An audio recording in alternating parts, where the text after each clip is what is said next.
Effectivement, de toute façon, la coopération est même dans notre essence même, puisque Crédit Coopératif, on vient de valoriser notre raison d'être, justement, pour poursuivre les discussions. Je suis complètement d'accord avec vous. Maintenant, les entreprises, elles attirent aussi parce qu'elles ont des marques importantes qui attirent à la fois les collaborateurs, mais aussi les clients. Et le Crédit Coopératif s'est doté depuis plus de 35 ans d'une fondation pour justement aller encore plus loin dans le soutien à l'intérêt général. Nous, on a organisé plusieurs actions où à chaque fois on associe les collaborateurs et de plus en plus les clients. On se considère vraiment comme un écosystème. La coopération ne se fait pas forcément juste entre des financeurs ou juste entre un financeur et un bénéficiaire. C'est tous ensemble qu'on va pouvoir faire avancer les choses. Et c'est un peu comme ça qu'on a construit nos différentes actions. Je vais en citer deux. On organise chaque année les prix de l'inspiration en ESS.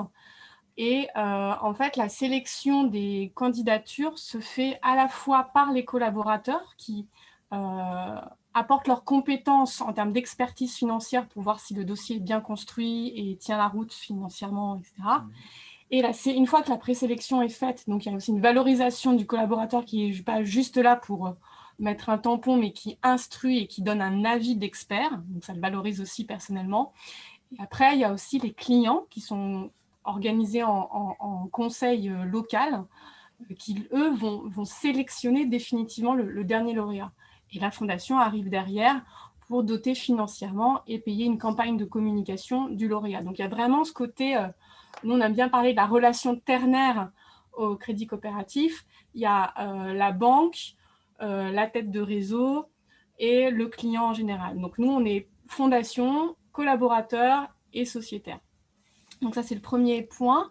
Et on organise aussi pour les collaborateurs un prix qui est en fait le prix salarié, où en fait chaque collaborateur, en tout cas qui est individuellement investi dans une association, se fait le porte-parole, se fait l'ambassadeur de son association, et c'est l'entreprise qui lui reconnaît son investissement en donnant de l'argent par son intermédiaire à l'association dans laquelle il est investi. Donc l'idée, c'est à la fois pour l'entreprise, via son outil de mécénat qui est la fondation, de valoriser l'engagement personnel des collaborateurs. Donc c'est aussi une manière pour la DRH d'identifier de nouveaux soft skills, de nouvelles compétences qui ne sont pas forcément inscrites dans une fiche de poste basique, mais de révéler des talents cachés par ce système-là. Et c'est pour le collaborateur un moyen de se sentir très fier de son entreprise et d'asseoir encore plus sa fidélisation. Nous, le problème, et je pense que plein d'autres entreprises on est en train de le connaître, c'est qu'on assiste à une montée d'une nouvelle génération qui peut facilement squeezer les entreprises qui restent, 4, 5, 6 ans max, et puis après veut voir autre chose. L'enjeu des entreprises, c'est aussi de fidéliser les collaborateurs. Donc si la marque employeur est déjà assez forte pour attirer, donc déjà c'est un travail à faire, il y a aussi le fait de favoriser les collaborateurs pour qu'ils restent. Et pour ça, il faut tenir la promesse que l'entreprise a projetée. Et c'est là aussi où le mécénat peut être intéressant, c'est qu'on donne, à travers, donc nous, la fondation, on donne des éléments de preuve et des occasions régulières aux collaborateurs et aux clients, à la fois de se sentir fiers d'appartenance à l'entreprise, mais aussi de participer par l'intermédiaire de l'entreprise à des actions auxquelles ils n'auraient pas forcément eu connaissance. Par exemple, on fait partie aussi du collectif des Trois-Vallées, des entrepreneurs des Trois-Vallées. On a organisé des chantiers solidaires avec le collectif récemment. Ce n'est pas forcément des choses qui auraient été connues des collaborateurs et des clients. Enfin, ce mouvement n'aurait pas forcément été connu. Donc, c'est aussi l'ambition de l'entreprise de faire connaître des choses qui se passent sur les territoires auprès des clients, donc des consommateurs, des particuliers, et des collaborateurs pour qu'ils se sentent plus investis dans leur entreprise. Bonjour à tous.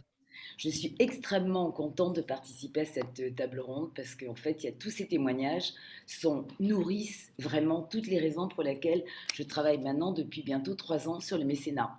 Et je suis un petit peu multi-compétence parce que je travaille à la fois pour Entrepreneurs pour la planète, qui est le témoignage extraordinaire de la réussite du mécénat de compétences, puisqu'aujourd'hui, depuis hier, nous avons 200 projets sur la plateforme, ce qui est génial, quoi. Vous connaissez tous Centre pour la planète, certainement.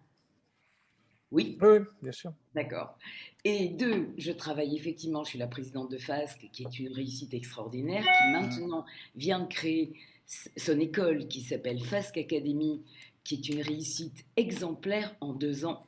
Donc ça, c'est le deuxième point extrêmement valorisant et qui montre qu'effectivement, avec un engagement tel que le mien, mais à petit niveau, parce que c'est celui de Jocelyn Maire, qui a fait un parcours remarquable.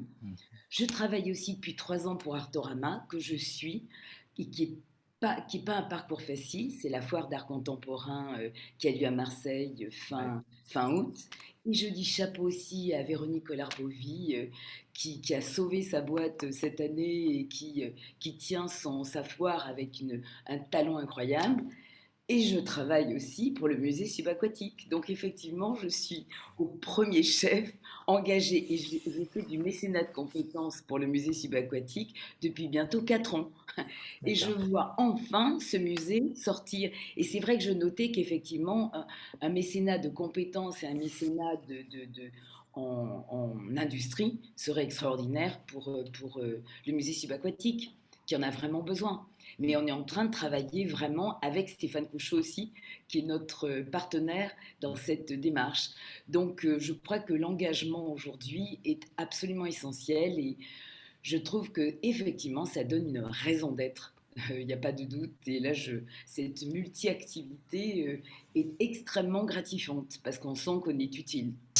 Laurent Fialon, donc je suis le directeur de l'antenne Méditerranée de Pro Bono Lab, une association qui est du coup spécialiste dans tout ce qui est engagement par le partage de compétences, donc bénévolat et mécénat de compétences. Donc on est présent sur un certain nombre de territoires en France et présent sur Marseille et sur Nice depuis 4 ans maintenant. J'ai ravi de participer à cette table ronde et d'avoir entendu tous ces témoignages qui sont très importants. Moi, ce sur quoi je voulais appuyer, c'est qu'aujourd'hui, autour de la table, on est beaucoup de personnes convaincues et il y a encore beaucoup de personnes à convaincre. Dans le dernier baromètre de l'ANMICAL, on a vu qu'on arrivait en avant-dernière position des régions françaises en termes de taux de mécènes. Et donc, on a encore ce travail de sensibilisation, de pédagogie et d'accompagnement au passage à l'action. Et je pense qu'on a tous un rôle à jouer sur cet accompagnement-là pour créer le déclic sur un certain nombre d'entreprises et faire en sorte qu'on soit de plus en plus nombreux, notamment au niveau des PME et des ETI, on en a parlé, qui constituent l'essentiel de notre réseau socio-économique, de s'engager et de les accompagner vers l'engagement. Donc, on a cet enjeu de sensibilisation et je pense qu'on a un devoir aussi de jouer collectif. Donc, on travaille beaucoup sur ces idées de coopération territoriale, d'alliance avec un certain nombre d'acteurs qui sont autour de la table, justement pour créer les conditions les plus favorables possibles, à la fois à la qualification, à l'émergence des besoins côté association. Dans les associations qu'on accompagne, il y en a beaucoup qui nous disent on a de grands besoins, mais on a aussi besoin de comprendre quels sont nos besoins. Et donc de les accompagner à faire émerger ces besoins-là pour justement ensuite voir comment on peut y répondre tous ensemble, finalement. Qu'on soit salarié d'une entreprise, qu'on soit un entrepreneur, qu'on soit un étudiant dans des écoles sur le territoire qui sont également partenaires, mais qu'on soit aussi potentiellement demandeur d'emploi, comme le disait Laurent, ou jeune, de prendre conscience qu'on a aussi des compétences, qu'on peut aussi contribuer, qu'on peut s'engager et finalement participer à la vie de la cité, que ce soit sur des projets qu'on porte en propre ou des projets portés par des associations. Et surtout, comment on accompagne toutes ces entreprises à passer à l'action et à sécuriser leur engagement. On l'a dit, il y a parfois des critères à remplir ou des contraintes à lever. Et comment on sécurise cet engagement-là et comment on sécurise aussi leur expérience. On en a parlé de cette fameuse expérience d'engagement et l'impact qu'on peut avoir quand on s'engage et donc le sens de notre action. Si on s'engage, que tout est sécurisé mais qu'à la fin, il ne se passe pas grand-chose ou en tout cas qu'on ne sent pas l'impact qu'on a pu avoir par notre action, on perd effectivement une part de notre engagement et de la raison pour laquelle on s'engage. Donc, on défend ça à travers la création en ce moment d'un fonds de compétences territoriales. On travaille notamment avec la Fondation de Marseille en lien avec la plateforme qui va être aussi impulsée, plateforme territoriale de mécénat de compétences. On travaille avec des acteurs publics comme Je veux aider, plutôt sur le côté bénévolat de compétences. En tout cas, on travaille sur toutes les logiques d'engagement pour le territoire. Et ensuite, sur l'autre partie, qu'évoquait également Amélie Pedro, sur la valorisation des compétences ou de l'engagement, là aussi, il y a beaucoup de choses à faire, il y a beaucoup de choses à valoriser. Et là, c'est plutôt du côté de l'épopée avec Synergie Family qu'on travaille aujourd'hui à l'incubation et à l'émergence d'une maison de l'engagement au sein de ce tiers-lieu pour justement accompagner le déclic, accompagner le passage à l'action, le passage en matière d'engagement et surtout comment on valorise cet engagement-là en matière notamment de développement de compétences qu'on va pouvoir utiliser demain dans notre parcours de vie, dans notre parcours scolaire ou dans notre parcours professionnel.